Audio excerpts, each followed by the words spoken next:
اور نیب کے نے اپنے تمام اعتراضات اس اپلیکیشن سے ہٹائے میڈیکل گراؤنڈز کے اوپر۔ اس کے بعد جو بورڈ کے ریپریزنٹیٹیو تھے انہوں نے کورٹ میں کہا، میڈیکل رپورٹ جمع کرائی، اس میں کہا his body not making platelets and doctors are maintaining it artificially. Mia Saab was battling for his life according to Punjab Hukumat, Punjab Services Hospital Board, Punjab Services Hospital Board, Medical Board representative اور medical report جو جمع کرائی گئی پنجاب حکومت کی طرف سے۔ اور یہ کرائے کے ترجمان کہتے ہیں کہ میاں نواز شریف صاحب بیماری کا بہانہ کر کے گئے ہیں۔ میاں نواز شریف صاحب کی یہ رپورٹ پنجاب حکومت کے میڈیکل بورڈ نے جمع کرائی اور جس میں یاسمین راشد نے سگنیچر کر کے وہ بورڈ ہائی کورٹ میں جمع کرائی۔ اس کے بعد 13 نومبر یہ آپ لوگوں کے لیے بڑی امپورٹنٹ بات ہے کیونکہ ابھی کرائے کے ترجمان اٹھیں گے اور یہی ایک بات اور گردان کریں گے۔ 13 نومبر کو گورنمنٹ نے پرمیشن دی، پنجاب حکومت نے پرمیشن دی جانے کی میڈیکل گراؤنڈز کے اوپر، میڈیکل رپورٹ کی بیسس کے اوپر، وزیر صحت کے سگنیچرز کی بنیاد کے اوپر، اور کہا کہ ہمارے پاس میاں صاحب کا علاج نہیں ہو سکتا۔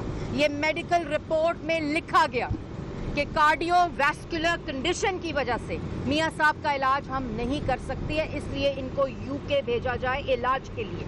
اس کے بعد نومبر 13 کو گورنمنٹ نے پرمیشن دی اور نومبر 18 کو وفاقی حکومت نے ای سی ایل سے نکالا میڈیکل گراؤنڈز کے اوپر، اور یہ کہتے ہیں کہ میاں نواز شریف جو اپنی بیٹی کا ہاتھ پکڑ کر اپنی بیوی کو بستر مرگ پر چھوڑ کر سزا سننے کے بعد وطن واپس آیا تھا۔ مجھے بتائیں نیب کی تاریخ میں، نیب کے اندر صرف تاریخ میں ایک ہی کیس تھا نواز شریف کا، ایک ہی کیس تھا مریم نواز کا، ایک ہی کیس تھا شہباز شریف کا، ایک ہی کیس تھا حمزہ شہباز کا اور مسلم لیگ نون کی قیادت کا۔ کدھر ہے باقی کیسز؟ کوئی کیس اور کوئی فیس نظر نہیں آتا۔ مجھے بتائیں کہ تاریخ میں کون سا وزیر اعظم سزا سننے کے بعد ملک واپس آیا اپنی بیٹی کو ساتھ لے کر جس کے اوپر جھوٹے الزامات لگائے گئے؟